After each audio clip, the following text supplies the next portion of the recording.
போர்க்களத்தில் அர்ஜுனனுக்கு கிருஷ்ண பரமாத்மா உபதேசம் செஞ்சதே பகவத்கீதை அப்படின்றது எல்லாருக்கும் தெரிஞ்ச ஒரு விஷயம்.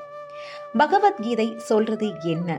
பகவத்கீதை மாதிரியே இன்னும் எத்தனை கீதைகள் இருக்கு அப்படின்றத பற்றி தான் இந்த செக்மெண்ட்ல தெரிஞ்சுக்க போகிறோம்.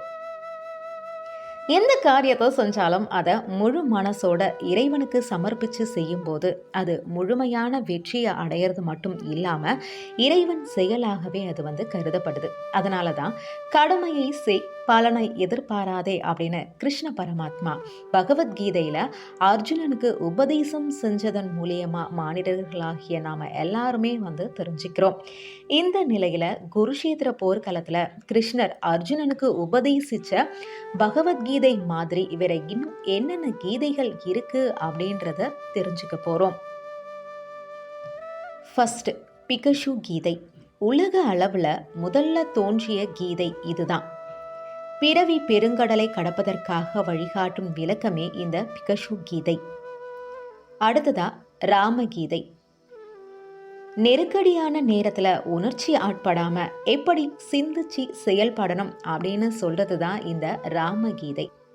சித்திரக்கூடத்துல தம்பி பரதனுக்கு ராமன் கூறிய தத்துவ உபதேசமே ராமகீதை அப்படின்னு சொல்லப்படுது. அடுத்ததா சிவகீதை.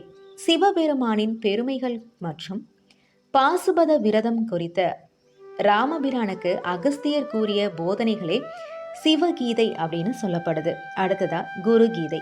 ஸ்கந்த புராணத்துல குரு தத்துவ இலக்கணமா விளக்கம் சொல்றது குருகீதை.